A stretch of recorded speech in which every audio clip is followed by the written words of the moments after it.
Už zase. Potřebuju si dovést pořádný nákup limonády, protože čekám plný hotel, ale banka pořád účtuje tak nehorázné sumy. To mi povídejte. Za měsíc budu hostit turnaj v pokru a to jsem zvědavá, jestli vůbec budu mít ten vůz k mání. A stejně je to zvláštní. Potřebujete vůz na 3 hodiny a napálí vám půjčení na celý den. Jaká drzost! No, asi mi nezbyde, než to domluvit rychle. Než mi prasknou nervy. Uvidíme se.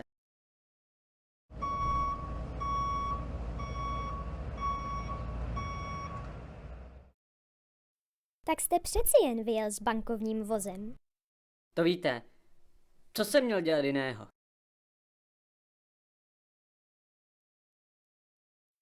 No a co takhle se třeba porozhlédnout, kdo by měl v DC možnost se s vámi dohodnout za lepších podmínek? Může z toho být dobré partnerství pro celé město. Já bych sázela na šerifa. Určitě je s ním lepší řeč než s bankou. A mě by ta dohoda teď bodla. Za chvíli budu muset pro zásoby. Je pravda, že je to solidní člověk a vůz má k ruce. A pro limonádu taky jezdí. A tamhle zrovna jde. Zdravím vás, Irene, Ivo, pane hoteliére. Vypadá to, že řešíte něco důležitého. Dobrý den. To víte, že řešíme. A jdete zrovna vhod. Potřebujeme se s vámi domluvit. Máme pro vás lákovou nabídku. To tedy ano. Vy jste poctivý člověk a máte k ruce vůz s koníkem. Já i paní Irene také potřebujeme limonády pro naše podniky, ale půjčovat si vůz od banky už pro nás není financovatelné. A tak bychom se mohli domluvit společně, že vy nám dáte možnost půjčit si váš vůz, aby jsme si mohli dovést pitivo, které potřebujeme, a my vám za to zaplatíme. To zní jako dobrý nápad. Uvažoval jsem o tom, že bych koupil ještě jeden vůz. A takhle bych pro něj měl i uplatnění. A vůbec by nebylo špatné zeptat se i ostatních v DCčku, jestli by ho také tímto způsobem neužili. A když by dáte nějaký ten peníz a po cestě vždy dáte koníkovi napít a najíst, tak se můžeme domluvit. Navíc já mám pravidelné objížďky, takže si můžete přizpůsobit čas, kdy si pro limonádu zajedete. Co na to říkáte? Já jsem úplně pro. Taková nabídka se neodmítá.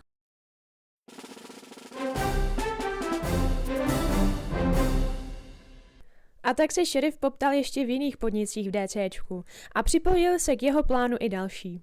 A nakonec ten druhý vůz pocházel z banky.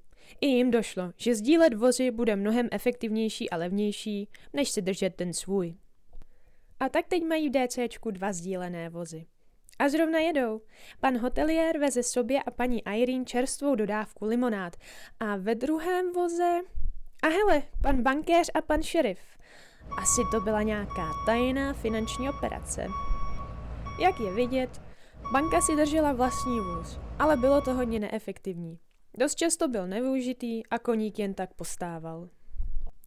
A to prostě není správně. Zbytečně se investovalo do něčeho, co nepřináší plný užitek, protože proto není využití. Navíc banka měla model půjčování, který by časem mohl zruinovat hotel i salon. A to by se určitě v DCčku nelíbilo. Ale pan šerif udělal dobře, že dal svůj vůz k dispozici. Takhle ho může sdílet více podniků a tím se víc využije. A ještě k tomu hotel ani salon nemusí platit nehorázné sumy, ale jen se postarat o koníka a případně zajistit opravy na voze, pokud se jim nějaké objevily. Prostě platí jen za to, co skutečně použijí. Stejně to funguje s virtuálním privátním cloudem.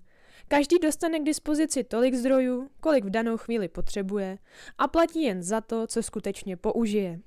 Tak je dobré zvážit, zda skutečně potřebujete vlastní server, nebo jestli vám spíše nepomůže ten virtuální, který vás nebude stát tolik a vždy se vám přizpůsobí. Ajajaj, ale je vidět, že tohle není to jediné, co obyvatele DC řeší.